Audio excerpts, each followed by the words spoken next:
বাংলাদেশের প্রত্যেকটা ঘরে ঘরে শেখ হাসিনার বসবাস করে, বঙ্গবন্ধু বসবাস করে, শেখ হাসিনার আদর্শ মমতা বসবাস করে।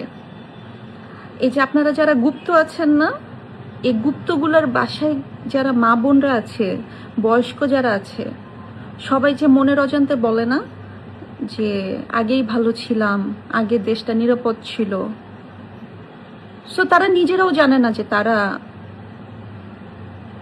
শেখ হাসিনাকে সাপোর্ট করে। আমি যখন ইলেকশন করেছিলাম জাতীয় নির্বাচনে, তো তখন তো আমি ট্রাক মার্কেট নির্বাচন করেছিলাম। তো সে সময় ক্যাম্পেইন করার সময় খুব ছোট্ট কিন্তু ভীষণ আবেগঘন একটা সিচুয়েশন আমি ফেস করেছি। সেটা হচ্ছে যে প্রত্যেকটা এলাকায় এরকম গুচ্ছ গ্রাম আছে, কিন্তু আপনারা জানেন যে এক জায়গায় একই রকমের বেশ অনেকগুলো বাড়ি আছে, যেগুলোকে আমরা গুচ্ছগ্রাম বলি। মাননীয় প্রধানমন্ত্রী শেখ হাসিনা তিনি গৃহহীনদের জন্য গৃহের ব্যবস্থা করে দিয়েছিলেন, যে কেউ গৃহ ছাড়া থাকবে না, এবং প্রত্যেকটা গৃহে মানে সেই সমস্ত গৃহের ওখানে জায়গা ছিল, তার নিজের বাড়িতেই সে সবজি ফলিয়ে তারা খেতে পারে, যাতে এরকম তিনি ব্যবস্থা করে দিয়েছিলেন। তো এরকম একটা গুচ্ছ গ্রামে আমি গেছি ইলেকশন ক্যাম্পেইনের জন্য।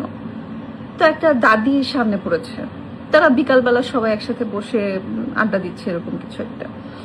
তো আমি গেলাম, যে বললাম যে দাদি, আমি মাহি, আমি ট্রাক মার্কায় নির্বাচন করছি, আপনি কিন্তু আমাকে ভোট দিবেন।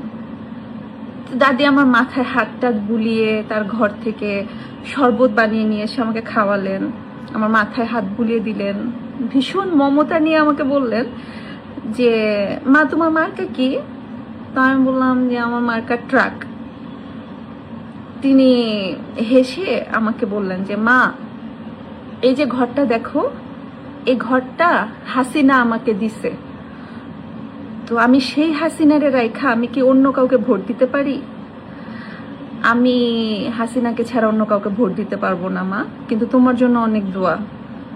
তো ওই সময় না আমি লিটারেলি আমি চুপ হয়ে গেছিলাম, যে চুপ হয়ে গেছি, এবং আমার ভীষণ ভালো লেগেছিল যে এই মানুষগুলোর অন্তরে কিভাবে শেখ হাসিনা বসবাস করে, কিভাবে বঙ্গবন্ধু বসবাস করে।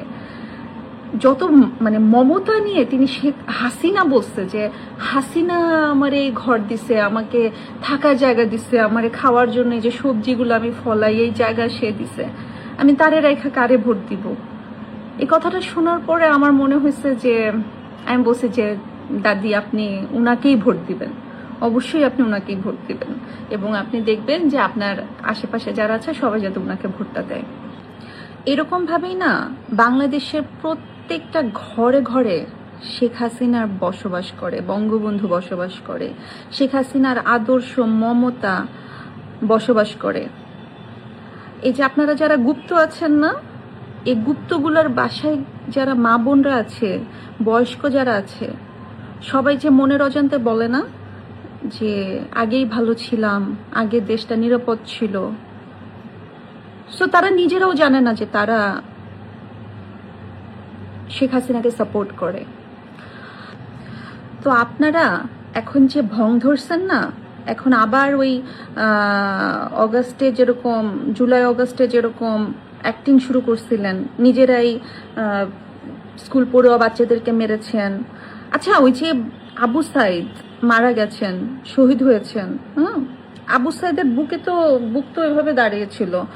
তো আবু সাইদের বুকে যে পুলিশটা গুলি করলো, আপনারা কেউ কি দেখাতে পারছেন তার বুকের মধ্যে গুলি লেগেছে, হালকা একটু ব্লাড পড়েছে? দেখাতে পারছেন? দেখাতে তো পারেন নাই। সে কিভাবে মারা গেল? তো সেই যে ওই সময় অ্যাক্টিং করছেন, নিজেরাই বাচ্চাদের উপরে হামলা করছেন, নিজেরাই ফেসবুকে গুজব ছড়াইছেন, অমুক জায়গায় রেপ হচ্ছে, অমুক জায়গায় হামলা করছে, অমুক জায়গায় এইরকম ঝড় চলে আসছে, এরকম যে অ্যাক্টিং শুরু করছিলেন, তো সেরকম আবার এখন করতেছেন। স্টেজে উঠে বক্তৃতা দিচ্ছেন, সামনে ককটেল ফুটতেছে, নিজেরাই চকলেট বোমা মেরে নিজেদের মানুষকে দিয়ে মারা বলতেছেন যে এখন এগুলো আওয়ামী লীগ করতেছে। হ্যাঁ, এবং সেনাবাহিনীর প্রোটেকশন নিয়ে আপনারা মিছিল করবেন, সেরকম একটা চিন্তা ভাবনা করছেন।